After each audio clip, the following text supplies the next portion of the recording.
তারা সবাই আনন্দিত। নূর একটু আগেই যে তার মনের কথাগুলো বললেন, তাতে আমরা বুঝলাম যে মাসুদার প্রতি, অর্থাৎ তিনি যখন রোগের বিরুদ্ধে লড়াই করছিলেন, সেই বিপন্নতা থেকে তাকে বাঁচিয়ে নেওয়ার জন্য প্রত্যেকের মনের যে সাহস, সেটি একত্রিত হয়েছিল একটা সময়, এবং সে কারণেই প্রত্যেকের শুভাশিস তাকে আমাদের মধ্যে আবার ফিরিয়ে দিয়েছে। সেই সঙ্গে মাসুদার নিজেরও যে লড়াই করবার শক্তি, সেটিও আমরা দেখতে পেয়েছি এই 1.5 বছরে। একটা জিনিস আমার খুব আনন্দের এই জন্যে যে মাসুদার প্রদর্শনীর এটি দ্বিতীয় প্রদর্শনী, যেখানে আমি উপস্থিত থাকতে পেরেছি। আর আরেকটি আনন্দ আমার আছে, আসেম ভাই এখানে উপস্থিত আছেন।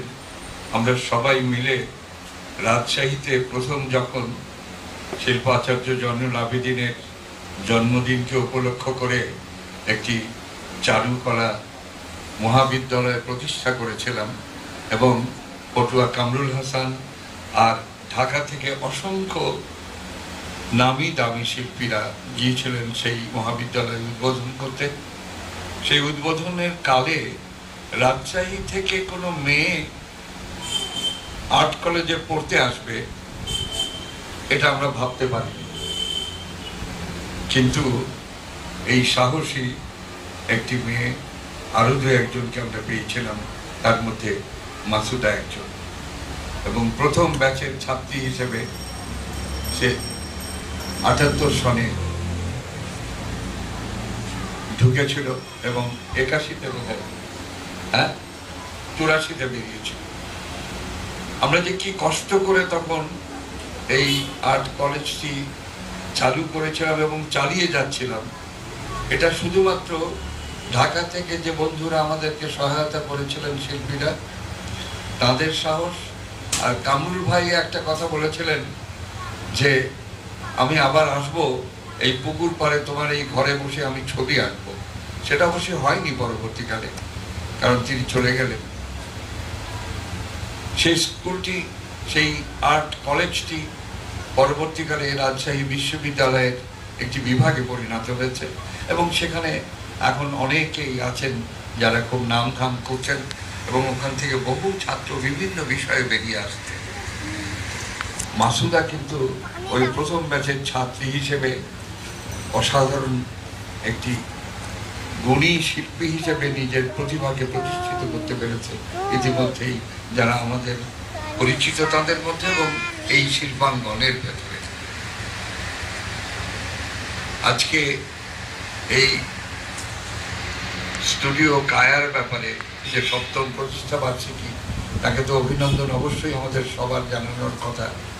আমরা জানাই 6 বছর পার করে দিয়ে এই বিপর্যস্ত রাজনৈতিক পরিস্থিতির মধ্যেও এই ধরনের নান্দনিক কাজের দিকে এগিয়ে যাওয়া, 6টি বছর পার করে দিয়ে, এটা আমি বলবো যে একটা অসাধারণ কাজ। এবং 7ম বর্ষে রাজধানীর উপকণ্ঠে এরকম একটি জায়গায় একটি স্টুডিও দাঁড় করিয়ে এমন একটি কাজ, এই চমৎকার যে প্রকাশনাটি করেছে এই মাসুদার ইয়েতে প্রদর্শনী উপলক্ষে, এটিও আমার কাছে খুব নান্দনিক এবং প্রশংসনীয় একটি কাজ বলে মনে হয়েছে। এবং সেইখানে গৌতমকে যখন দেখলাম এবং তার সঙ্গে যখন প্রথম কথা হলো, তখন আমার কাছে সঙ্গে সঙ্গেই দেবুদার কথা মনে পড়ে গেল, যে একটা উচ্ছল মানুষ আমাদের সকলকে যে অসম্ভব রকম আনন্দ দিয়ে মাতিয়ে রাখতেন, এবং কাজের মধ্যে তার যে গুণ ছিল সেটা সম্পর্কে আপনাদের কাছে আমার বলার কিছু নেই। অসাধারণ এক গুণী শিল্পী ছিলেন, এবং আমাদের নানা ধরনের আন্দোলনে, এই দেশের রাজনৈতিক আন্দোলন, গণতান্ত্রিক আন্দোলন, সাংস্কৃতিক আন্দোলন, সব কিছুর মধ্যে দেবদাস চক্রবর্তী, নিতুন কুণ্ডু, ওই মর্তজা বশির, কাজী আব্দুর রউফ, এই যে লোকগুলো যারা এখন মানে আমাদের থেকে অনেক দূরে, তাদেরকে আমরা সর্বক্ষণ পেতাম। এবং আজকে যে বন্ধুরা এখানে উপস্থিত আছেন, তারা তো সবসময় এখনো পর্যন্ত লড়াই করে যাচ্ছেন। যেমন হাশেম ভাই এখনো লড়াই করে যাচ্ছেন, শিশির, এই নেশার, এরা যারা নতুন প্রজন্মের, তারা যেভাবে লড়ছেন, আমরা কিন্তু এই যে জায়গাটায় আছি সবসময় মনে করে এসেছি যে এই নন্দন ক্ষেত্রটি, এটি আমাদের সবচেয়ে সমৃদ্ধ এবং সত্যিকার অর্থে গর্বের জায়গা। অহংকার আমি বলবো না, গর্বের জায়গা আমাদের। এবং সেটা